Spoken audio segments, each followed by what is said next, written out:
میرے آقا نے فرمایا ابو بکر اندر جاؤ پوچھو کچھ کھانے کو ہو۔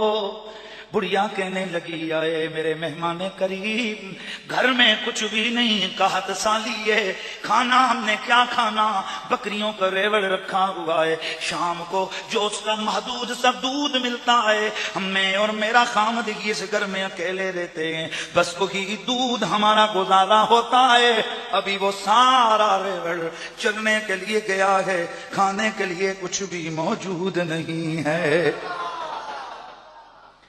میرے نبی کی نظر پڑی تو ایک طرف ایک لاغر و کمزور سی بکری کھڑی ہے۔ میرے آقا نے فرمایا ابو بکر اس بڑھیا سے کہہ دے کہ اگر یہ اجازت دے تو اس کا دودھ نہ نکال لے۔ جب میرے سرکار کی یہ بات سنی بڑھیا حیران ہو گئی، کہنے لگی میں نے عرض کیا ہے یہ تو بیمار بکری ہے، اس کا دودھ کدھر سے آئے گا؟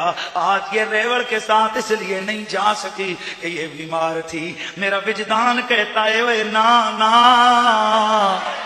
اور یہ اس لیے نہیں رکی کہ یہ بیمار تھی، آج اسے میرے رب نے خود روکا ہے کہ میرے رب کی نگاہ انتخاب اس بکری پہ پڑی تھی۔ میرا نبی آج اس بکری کا دودھ نوش کر کے اس بکری کو بھی قیامت تک کے لیے اس کے نام کو زندہ کرنے آیا تھا۔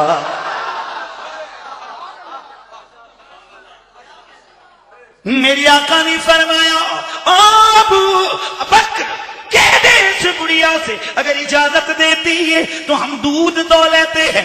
بڑھیا نے بڑے غور سے دونوں چہرے دیکھے،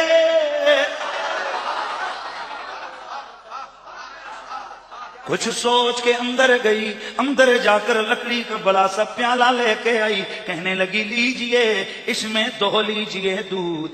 میرے کریم آقا نے بکری کے تھنوں پہ ہاتھ رکھا، بکری کے تھنوں میں اتنا دودھ اترا، فرمایا ابو بکر نکال دودھ۔ دودھ دوہا گیا، وہ بڑا سا لکڑی کا پیالہ دودھ سے بھر گیا۔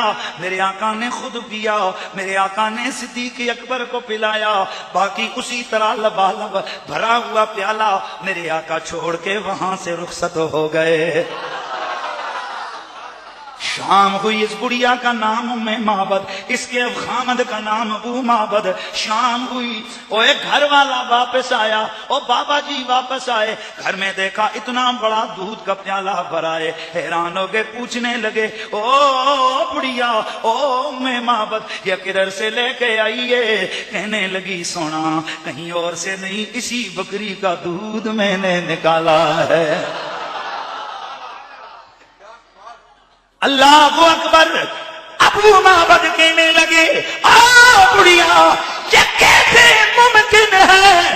زندگی تیری بھی گزر گئی، زندگی میری بھی گزر گئی، اتنا زیادہ دودھ یہ تو پورے ریوڑ کا بھی نہیں ہو سکتا۔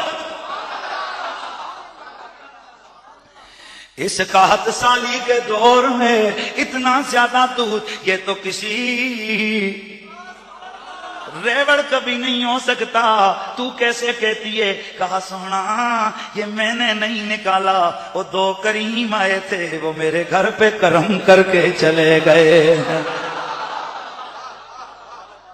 بعض سیرت نگاروں نے ذرا اوپر کی بات لکھی ہے، جیسے یہ ابو معبد گھر میں آئے،